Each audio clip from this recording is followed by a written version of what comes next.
Good evening.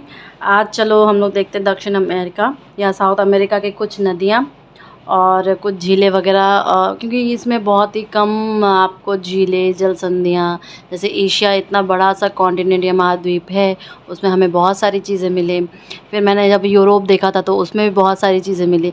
But क्या है कि आपके इस दक्षिण अमेरिका में उसमें आपको बहुत कम मिलेंगी। तो हमें इस टाइप के जो चीज़ें इकट्ठे साथ मिलेंगी, हम लोग इसको सारे के सारे को इसी क्लास में डील कर लेंगे, जिससे आपको बार बार देखना ना पड़े। तो ओवरऑल एक व्यू देखिए अगर, तो आपको हमने क्लास में भी बताया था कि दक्षिण अमेरिका के अगर फिजिकल डिवीजन भौतिक प्रदेशों को देखा जाए तो 4 भागों में हमने इसको डिवाइड किया है। क्या क्या? पश्चिमी पर्वतीय क्षेत्र जो कि आपके एंडीज़ पर्वत हैं, फिर आपका वेस्टर्न कोस्टल प्लेन तटीय मैदान, फिर मध्यवर्ती मैदान और फिर पूर्वी उच्च भूमि है। ठीक है, अब इसमें आ जाओ कि बहुत सारे झीलें और नदियाँ आएंगी, तो हम लोग उसी बीच बीच में आप देख लेंगे। अल्टीप्लेनो किसको कहते हैं? एक्चुअली देखो, ये जो बोलीविया का पठार है ना, उसी को ही अल्टीप्लेनो कहते हैं। ठीक है, चलो स्टार्ट करते हैं हम लोग। नदियाँ या रिवर्स, फर्स्ट हम लोग इसको डिस्कस करेंगे, उसके बाद बाकी सारी चीज़ों को डिस्कस करेंगे। ओके, सो योर अमेज़न कहाँ से निकल रहा है? एंडीज पर्वत पेरू से। और मुहाना क्या है इसका? अटलांटिक सागर, महासागर एक्चुअली, ओशियन। ठीक है, फिर अब देखो ये क्या है, जो इसका जहाँ पर ये काटती है ना, ये जो मुहाना है वहाँ पर आपको विषुवत रेखा से काटती है। तो ये थोड़ा सा याद रखना, विषुवत रेखा काटती है।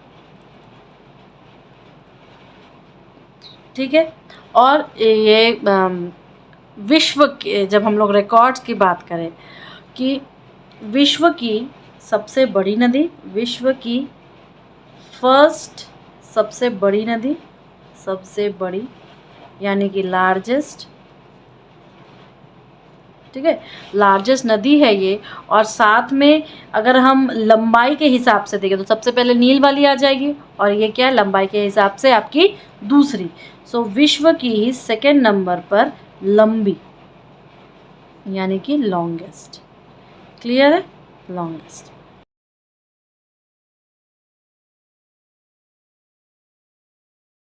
सो जब फाइनली क्या हो गया, ये लॉन्गेस्ट हो गई। अब क्योंकि ये विषुवत रेखा है, इसके आसपास तो ऑब्वियस सी बात है घने वन होंगे। तो घने वन होंगे तो आपको बायोडाइवर्सिटी या जैव विविधता अधिक मिलेगी।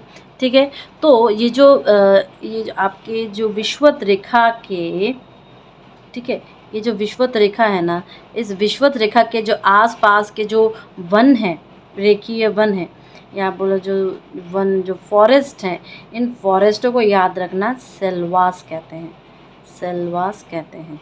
ठीक है, पहली चीज़। और दूसरी चीज़ मैं कहूँगी कि ये क्या है, बायोडाइवर्सिटी रिच है, बायोडाइवर्सिटी रिच यानी कि जैव विविधता संपन्न। ठीक है, जैव विविधता संपन्न। और कुछ है बता दो। अच्छा, एक चीज़ और इसमें नोट करने वाली है कि मदिरा इसकी सबसे लंबी सहायक नदी है, सबसे बड़ी सहायक नदी है। ठीक है, और यहाँ पर नीग्रो और अमेज़न नदियों के संगम पर मानोस शहर अवस्थित है, क्योंकि हमने आपको बोला था कि हर एक के तट पर कुछ न कुछ अवस्थित होगा ही, कुछ न कुछ स्थित होगा ही। सो आई विल से दैट कि Amazon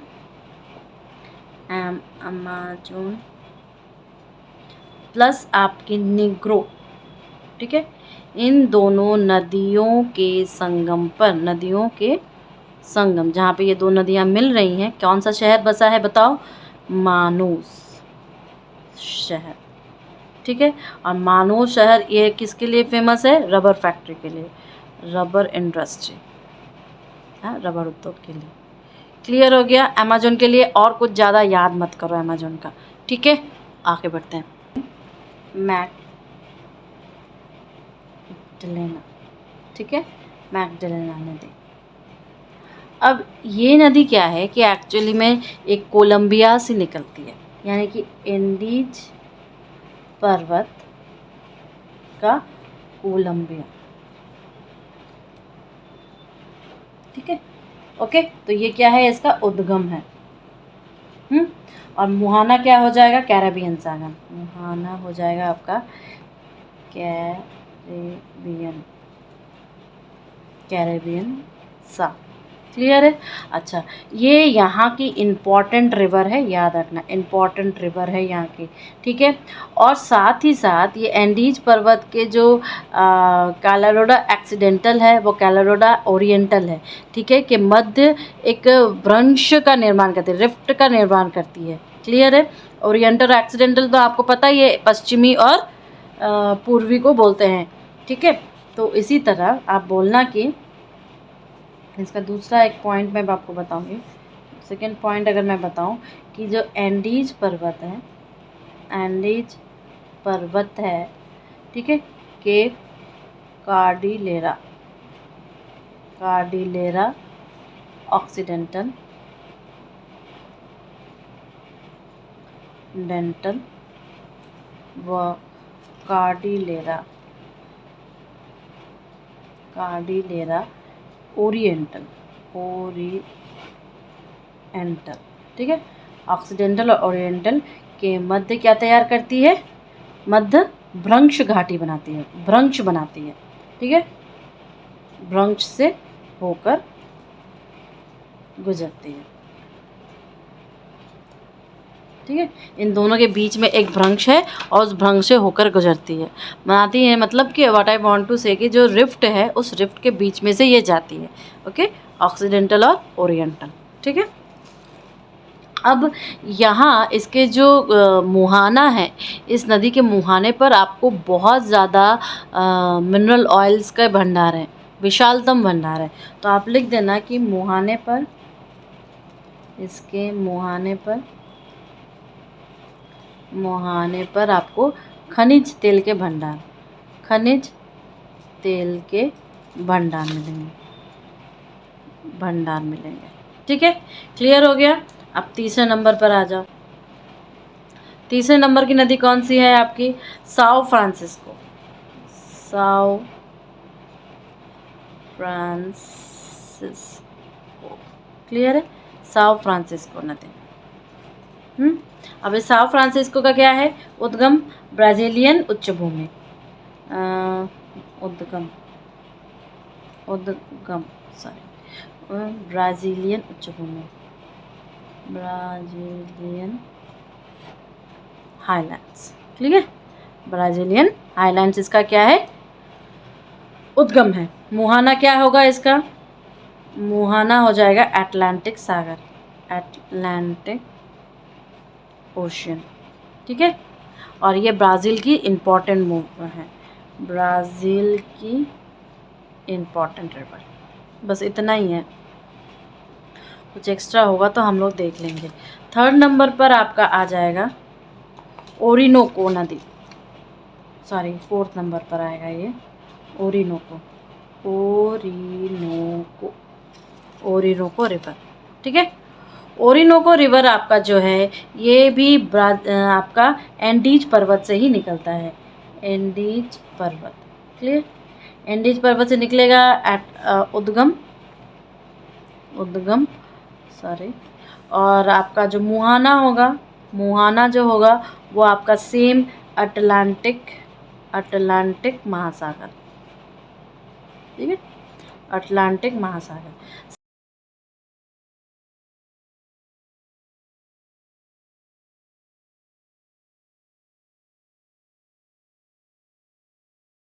I will say that कि ये जो एंडीज पर्वत से इसका उद्गम हुआ, मोहाना हो गया, अटलांटिक सागर।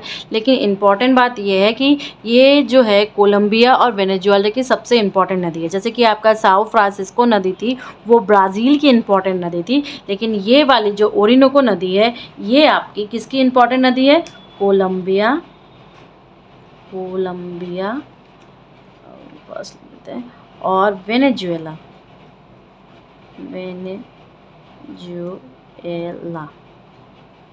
की इम्पॉर्टेंट क्या है, नदी है, ठीक है। नेक्स्ट पॉइंट देखना, इसकी अगर कोई सहायक नदी बोल दे तो सहायक नदी इसकी क्या है, कैरोनी, क्लियर है, सहायक नदी इसकी कैरोनी हो गई। अब आ जाओ नेक्स्ट पे।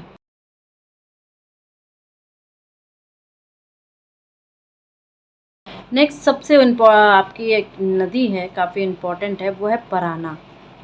पराना नदी है, पराना रिवर। ये पराना रिवर क्यों इम्पोर्टेंट है? This river is important because ये ब्राज़ीलियन उच्च भूमि से तो निकलती है, लेकिन ये दक्षिण अमेरिका की दूसरी सबसे लंबी नदी है, दूसरी सबसे बड़ी नदी है। ठीक है, बड़ी पहली वाली कौन सी है? अमेज़न। और अमेज़न तो खैर पूरे विश्व की ही सबसे बड़ी नदी है, जबकि ये वाली जो है पराना, ये आपके साउथ अमेरिका की सेकेंड नंबर की सबसे बड़ी नदी है। तो पहले तो इसका उद्गम देखते हैं। उद्गम उद्गम हो जाएगा आपका ब्राज़ीलियन उच्च भूमि। ठीक है, ब्राज़ीलियन उच्च भूमि हो गया। मुहाना क्या हो जाएगा? मुहाना इसका, मुहाना बताओ। मुहाना सेम अटलांटिक महासागर। ठीक है, अटलांटिक महासागर। ठीक है, मुहाना हो जाएगा अटलांटिक महासागर। अगर उसमें भी आप अगर पूछे तो बोलना कि अटलांटिक महासागर के रियो डी ला प्लाटा ज्वारनमुख में इसका होता है मुहाना। ठीक है, मतलब जाके गिरती है, तो ब्राज़ीलियन से निकलती है और यहाँ जाके गिरती है। तो इसके बाद में अगर कोई पूछे तो बोल देना रियो डी ला प्लाटा, डी ला प्लाटा, प्लाटा। ठीक है, ज्वारनमुख में। ठीक है, पहला नंबर हम देखेंगे। अच्छा, ये दक्षिण अमेरिका या साउथ अमेरिका की दूसरी सबसे बड़ी नदी।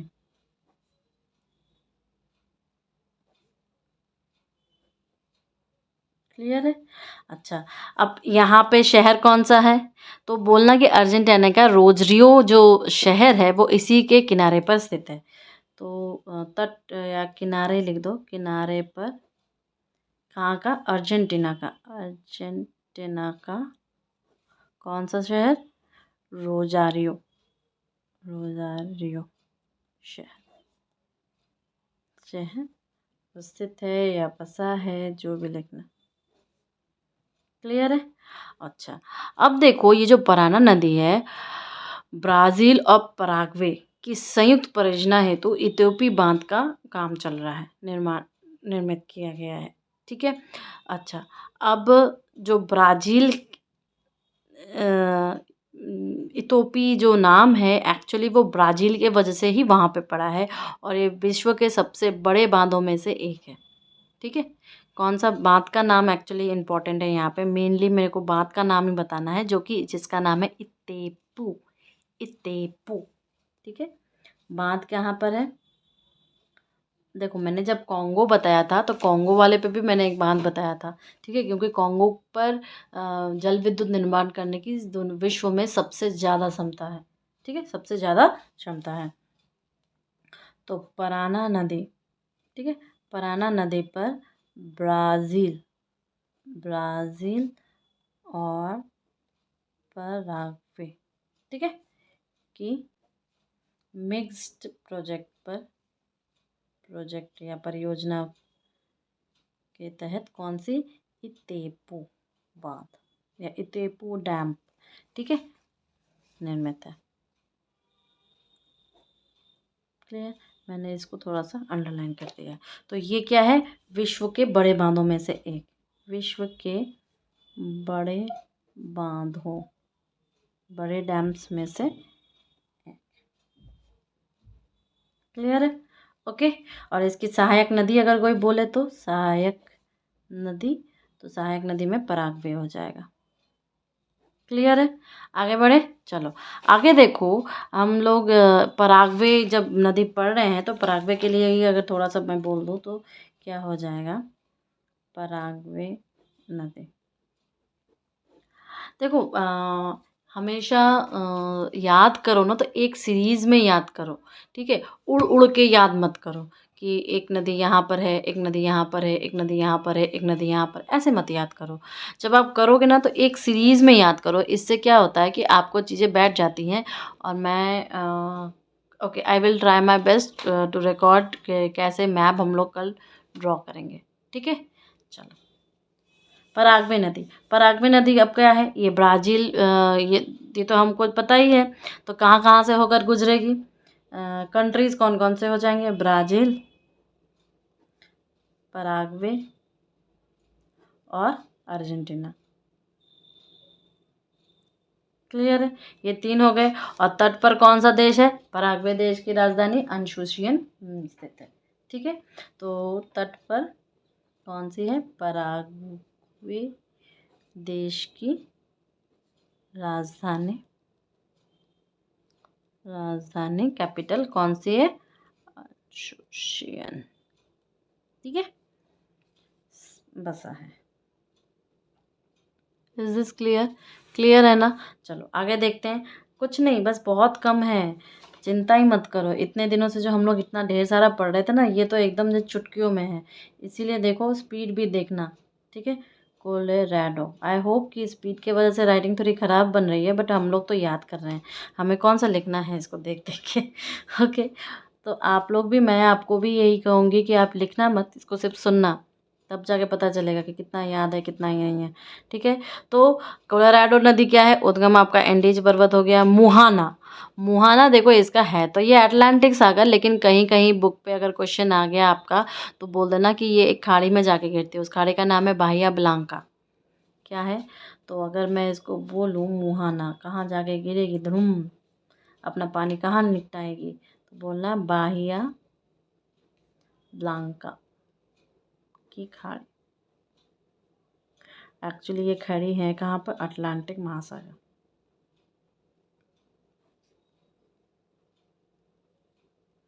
अटलांटिक महासागर में है। क्लियर हो गया? और लास्ट एकदम जो आपकी छोटी सी पुच्चू सी नदी है, वो आपकी नेग्रो है, नेग्रो नदी।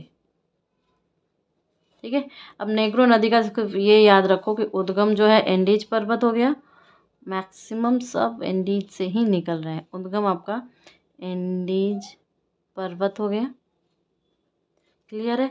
और मुहाना जो होगा इसका, मुहाना जहाँ पे निकालेगी, वो भी आपका अटलांटिक महासागर होगा। लेकिन इसका जो गल्फ में अगर कोई स्पेसिफिक नाम बोले तो बोलना कि खाड़ी, एक खाड़ी में गिरती है जिस खाड़ी का नाम है सैन मेटियास। ठीक है, तो मुहाना अगर मैं लिखूँ तो लिखूँगी सैन मैटियास। ठीक है, सैन मैटियास की खाड़ी। और ये खाड़ी कहाँ पर है? यह खाड़ी आपकी अटलांटिक महासागर में है। क्लियर है? अटलांटिक महासागर में ख़त्म हो गया नदियाँ। अब हम लोग देखेंगे कि इसमें कुछ कुछ कौन सी जल संधियाँ हैं, कौन से पेनिनसुला है, और कौन सी खाड़ियाँ या गल्फ, जो भी बोलो।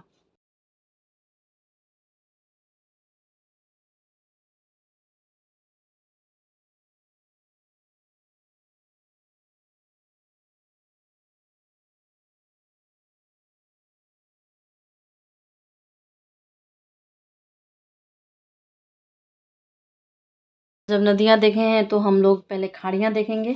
ठीक है, तो खाड़ियाँ देखते हैं। ठीक है, खाड़ियाँ कौन कौन सी खाड़ी है?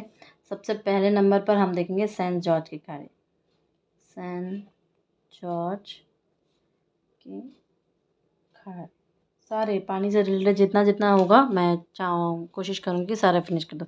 तो बस कुछ नहीं है, ये सेंट जॉर्ज का कहाँ है? अर्जेंटीना के पूर्व में। अर्जेंटीना के ईस्ट में, पूर्व में, ईस्ट में। ठीक है, तो ये क्या हो गया? इसका मतलब जो यहाँ पे निकलेगा वो अटलांटिक महासागर होगा, अटलांटिक ओशन। क्लियर है? दूसरा आपकी कौन सी खाड़ी होगी? सैन मैटियास की खाड़ी। अभी पढ़ा ना, सैन मैटियास की खाड़ी। ठीक है, सेंट मैटियास का अभी हम लोग ने देखा वही अटलांटिक महासागर, लेकिन हम देख बोलेंगे कि इसको वाल्देस पेनिनसुला या वाल्देस प्रायद्वीप के उत्तर में, वाल्देस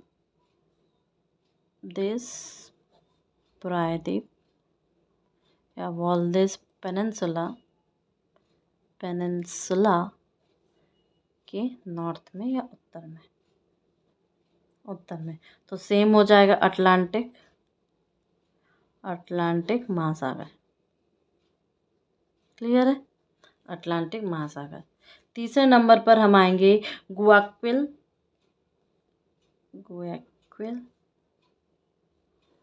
की खाड़ी। ठीक है, अब ये क्या है, ये एक्चुअली अब आ जाओ एक नए ओशन का नाम सुनोगे, ये प्रशांत महासागर का है। ठीक है, तो इक्वाडोर के पश्चिम में प्रशांत सागर में महासागर में यानी कि पैसिफिक ओशन में, तो इक्वाडोर के वेस्ट में या पश्चिम में प्रशांत महासागर या पैसिफिक ओशन। क्लियर है? नेक्स्ट आ जाओ पेनास की खाड़ी। ठीक है, अब ये पेनास की खाड़ी क्या है, एक्चुअली ये दक्षिणी चिली में है।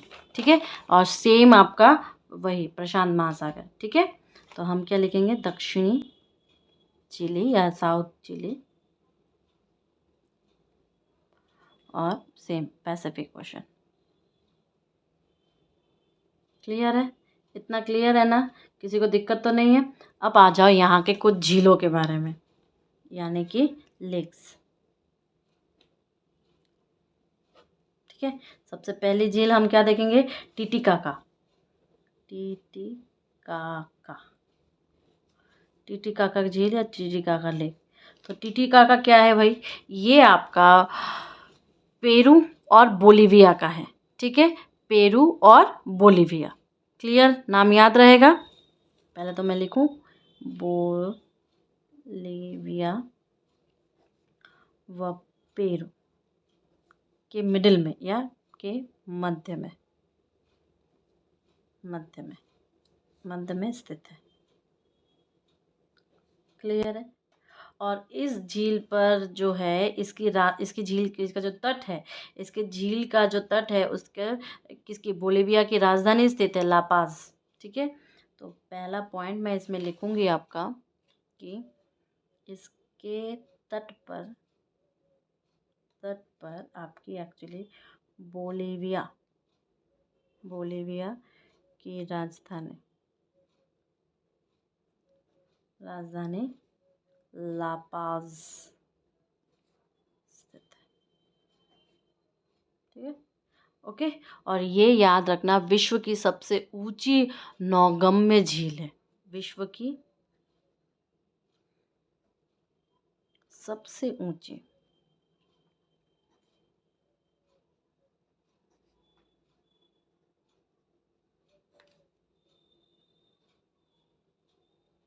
क्लियर है ना? कोई दिक्कत तो नहीं है? एक लिख लो छोटू सा, ये है पोपो झील। ज़्यादा नहीं है, बस एक और मैं बोलूँगी, बस ख़त्म झील इसका। एक ये आपका एक्चुअली क्या है कि अंतर पर्वतीय जो पठार होते हैं ना, इंटर माउंटेन प्लेटूज जो होते हैं, वहाँ पर ये स्थित है। ठीक है, हम लोग आपके इंटर माउंटेन प्लेटूज के बारे में एक और जगह पढ़े थे। प्लीज़ मुझे कमेंट करना। ठीक है, मुझे कमेंट करो या मुझे मैसेज करो, I will always answer, you know everybody. ठीक है, सो पोपो झील, अब ये बताओ कहाँ पर है? ये आपके अंतरा पर्वतीय पठार ठीक है में पर स्थित है ठीक है, और साथ में कहाँ पर है, ये भी बोलीविया पर है, क्लियर है ना? चलो नेक्स्ट आ जाओ, एक तीसरे नंबर की झील है, बस ख़त्म झील है, मराकैबो झील। ठीक है, अब मराकैबो झील कहाँ पर है? एक तो ये आपके पूरे दक्षिण अमेरिका की सबसे बड़ी झील है, अमेरिका की सबसे बड़ी झील। क्लियर है। दक्षिण अमेरिका की सबसे बड़ी झील है और साथ ही साथ ये किसके लिए मेनली इम्पॉर्टेंट है, ये एक्चुअली तेल उत्पादन के लिए इम्पॉर्टेंट है, यानी कि जो ऑयल इंडस्ट्री है उसके लिए ये सबसे ज़्यादा इम्पॉर्टेंट है। तो आप लिखना है इसमें कि वेनेजुएला के उत्तर में है, यह वेनेजुएला, ठीक है, ला के उत्तर में यानी कि नॉर्थ में है और तेल उत्पादन के लिए प्रसिद्ध है। ठीक है, ये क्लियर हो गया ना। अब देखो एक्चुअली यहाँ पर आपको मैं दो चीज़ें और बताने वाली हूँ। क्यों? क्योंकि इसका नाम एक्चुअली अक्सर कोई भी एमसीक्यूज टाइप के जो एग्ज़ाम्स होते हैं या प्री वाले जो एग्ज़ाम होते हैं उसमें अक्सर इसका नाम पूछा जाता है। क्योंकि इसका नाम थोड़ा सा फेमस है तो इससे जुड़े हुए कुछ अननोन चीज़ें पूछ लिया या कुछ पूछ लिया, तो मैं आपको इसके जो है ना झीलें वगैरह तो हो गई, ठीक है। तो झीलें जब हो गई तो मैं सोच रही हूँ कि आपको पहले तो वो बताऊँगी ही, लेकिन उसके पहले जल संधियाँ बता दूँ। जल संधियाँ जो पानी से रिलेटेड सारी चीज़ें कंप्लीट हो जाएंगी। वाटर ट्रीटीज, जल संधियाँ, ठीक है। वाटर ट्रीटीज, जल संधियाँ बता दूँ, उसके बाद हम ये वाला डिस्कस करेंगे, ठीक है। तो देखो ये एक्चुअली क्या है, दो तीन मेरे को यहाँ पे बताना है। पहला आपका है मैगलन जल संधि, मैगलन जल संधि या मैगलन वाटर ट्रीटी। एक तो ये दो चीज़ जो आपका अलग किसको करती है, दक्षिण अमेरिका के दक्षिणी भाग को टियारा डेल फ्यूगो से अलग करती है, ठीक है। तो साउथ अमेरिका के साउदर्न पार्ट यानी कि आपके दक्षिणी भाग को, ठीक है, किससे अलग करती है, टियारा डेल फ्यूगो, ठीक है, टियारा डेल फ्यूगो से अलग करती है। बस इतना ही करना है। और मैंने जब भी वीडियोस इस टाइप के अपलोड किए हैं तो मैंने उसमें फ़ोटोग्राफ्स भी अपलोड किए हैं। तो फ़ोटोग्राफ्स का मतलब सिर्फ आपको दिखाना नहीं है, आप फटाक से उसको माइंड में एक स्कैन कर लो, ख़त्म। और ये इतना तो याद ही नहीं करना है, बस वो स्कैन की फ़ोटो याद कर लेना। हमेशा फ़ोटो याद रखना। हम नोट्स हमेशा अपना पढ़ना, कभी भी किसी का दिखा दिखाया नोट्स नहीं पढ़ना है। ये तुम लोग परचेज़ कर लो और बस अपने आप हाथ नहीं चलाना है।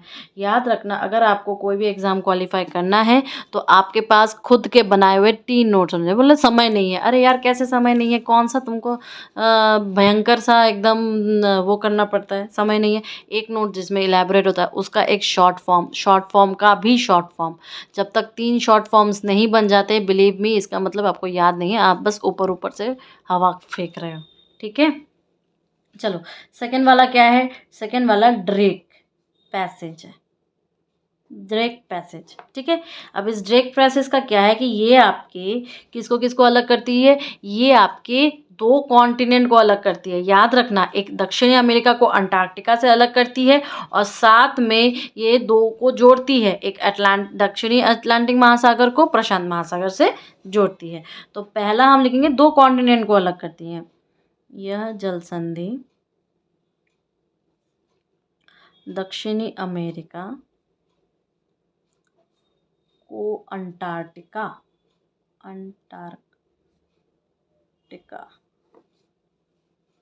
से अलग करती है, ठीक है, अलग करती है, ओके। और साथ में आपके दक्षिणी किसको, अटलांटिक सॉरी ये नहीं होगा, अटलांटिक ओशन को पैसिफिक ओशन से जोड़ती है, पैसिफिक यानी कि प्रशांत महासागर से जोड़ती है। क्लियर है ना, किसी को कोई दिक्कत तो नहीं है? अगर आपको कोई प्रॉब्लम है प्लीज़ मुझे अभी के अभी बता देना, ठीक है। जैसे ही अपलोड होगा आप तुरंत बता देना मुझे। ऐसे तो मैं इसको रात को कर रही हूँ, but then also it's okay. देखो मैं 3 यहाँ पे ऐसे नाम बता दे रही हूँ, उसके बीच में तो ज़्यादा पूछते नहीं हैं, क्योंकि आप मैप में ही, जब हम लोग मैप डिस्कस करेंगे तो मैं तब भी बता दूँगी। एक यहाँ पे मैं जब पेनिनसुलास बताऊँगी, पेनिनसुला यानी कि प्रायद्वीप, इम्पॉर्टेंट 3 हैं। कौन कौन से आपके, वाल्देस, अभी नाम भी पढ़ा था वाल्देस, जो कि अर्जेंटीना में है, ठीक है। दूसरा है आपका ताइताव।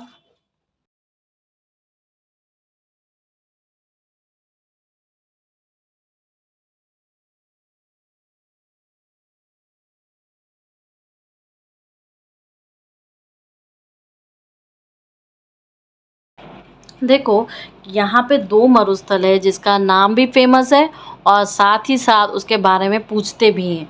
ठीक है, सो मरुस्थल या डेजर्ट, मरुस्थल या डेजर्ट। ठीक है, सो इसमें सबसे पहले हम डिस्कस करेंगे किसके बारे में, अटाकामा। अटाकामा मरुस्थल।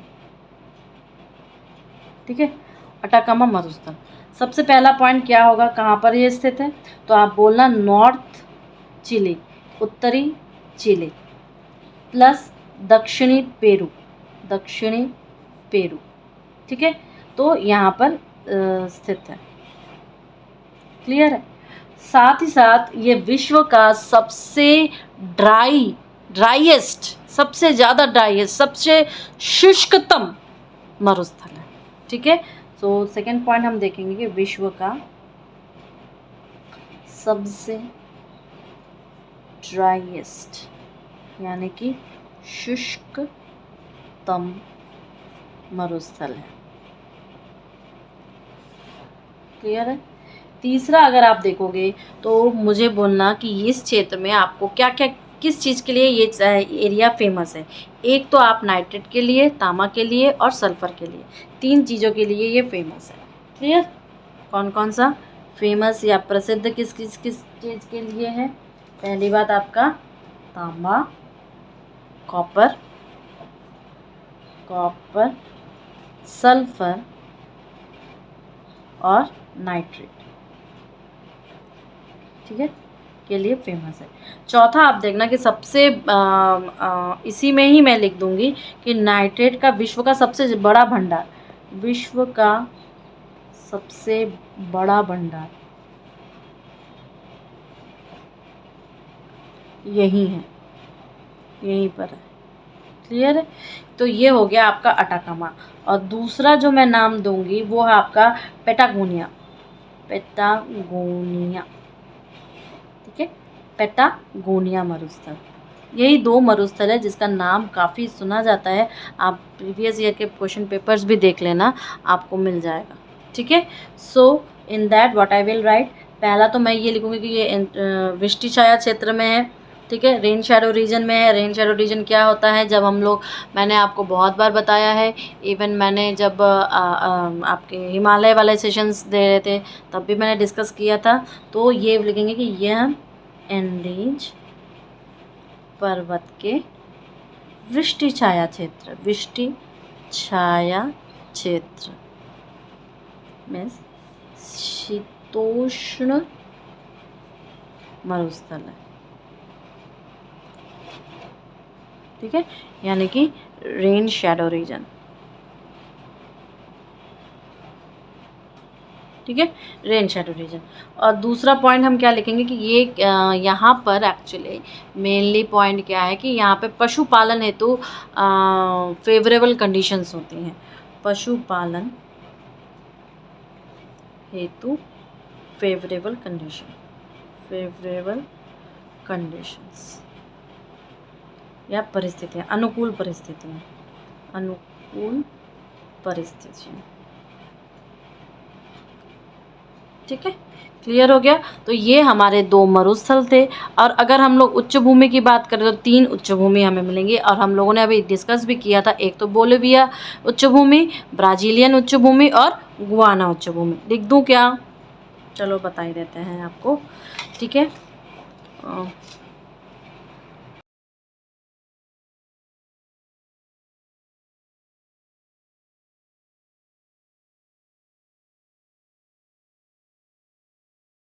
चलो उच्च भूमि में सबसे पहले हम देखेंगे कौन सा, गुयाना उच्च भूमि। ठीक है, गुयाना उच्च भूमि का क्या है कि एक तो हम देखेंगे कि ये विस्तारित कहाँ पर है। तो ये वेनेजुएला से लेकर फ्रेंच गुयाना और दक्षिण ब्राज़ील तक है।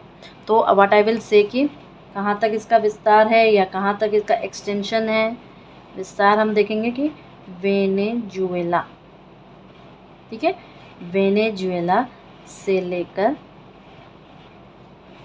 पूर्व में फ्रेंच गुयाना और दक्षिण में ब्राज़ील। मैप अगर दिमाग में हो तो आप इजीली कर लोगे। अच्छा, इस मुंबई को किसके ओरियोनोको नदी से जोड़ा जाता है, यानी कि वो उस यहीं से उसका है, तो ओरिनोको नदी से रिलेटेड है, ठीक है। नेक्स्ट आप लिखना कि यहाँ पर एक जलप्रपात है, वाटरफॉल है, जलप्रपात या वाटरफॉल, ठीक है। कौन सा है भाई? एंजल नाम है इसका। क्लियर है? गुयाना उच्च भूमि हो गया।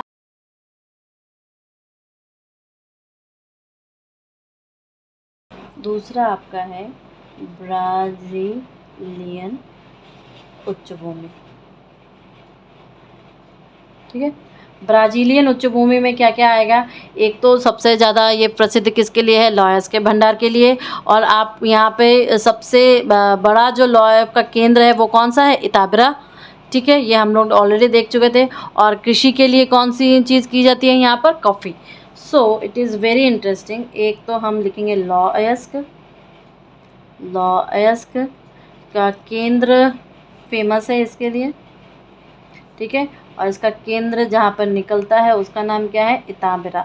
तो ये इताबरा नाम थोड़ा सा याद रखना कि सिर्फ इताबरा दे सकता है। और कृषि या एग्रीकल्चर के लिए क्या फेमस है यहाँ पर? कॉफ़ी। बस हो गया। और लास्ट वाला आपका कौन सा है? बोलीविया। मैंने गलत लिखा है, बोलीविया उच्च भूमि, ठीक है। ये बोलीविया उच्च भूमि का क्या प्रॉब्लम है भाई? ये किसके लिए फेमस है? ये टिन के भंडार के लिए। टिन के भंडार भी है, प्लस उत्पादन भी करता है, उत्पादन के लिए फेमस है, इम्पॉर्टेंट है, जो भी बोल दो, फेमस है या इम्पॉर्टेंट है, पहला। और दूसरा आप देखना यहाँ पर एक्चुअली मैंने अभी हम लोगों ने डिस्कस किया था कौन सी? टिटिकाका झील और बोलीविया की राजधानी लापाज, ठीक है। फेमस किस लिए है? इस पर क्या है? इस पर आपकी टिटिकाका झील व बोलीविया की राजधानी क्या है? बोलीविया की राजधानी लापाज, अभी देखा था, स्थित है। क्लियर? तो हम लोगों ने क्या क्या देखा? जल संधियाँ देखी, हम लोग ने झीलें देखी, हम लोग ने नदियाँ देखी, उच्च भूमियाँ देखी, डेजर्ट देखे, पेनिनसुलास देखे। आई होप हम लोग ने इसके बहुत सारी चीज़ें देखी। अच्छा, यहाँ पर देखना कि लामा जो ऊँट की एक प्रजाति है वो यहीं पे पाई जाती है। कौन से पर्वत श्रेणी में? एंडीज पर्वत श्रेणी में। तो क्या मुझे पर्वतों को बताने की ज़रूरत है? अगर आपको लगता है कि आपको पर्वतों को बताने की ज़रूरत है तो मुझे कमेंट कर देना, मैं नेक्स्ट वीडियो पर्वतों का बना दूँगी। क्लियर है? Hope you like it. If you like it, then you can share it and subscribe us. Thank you.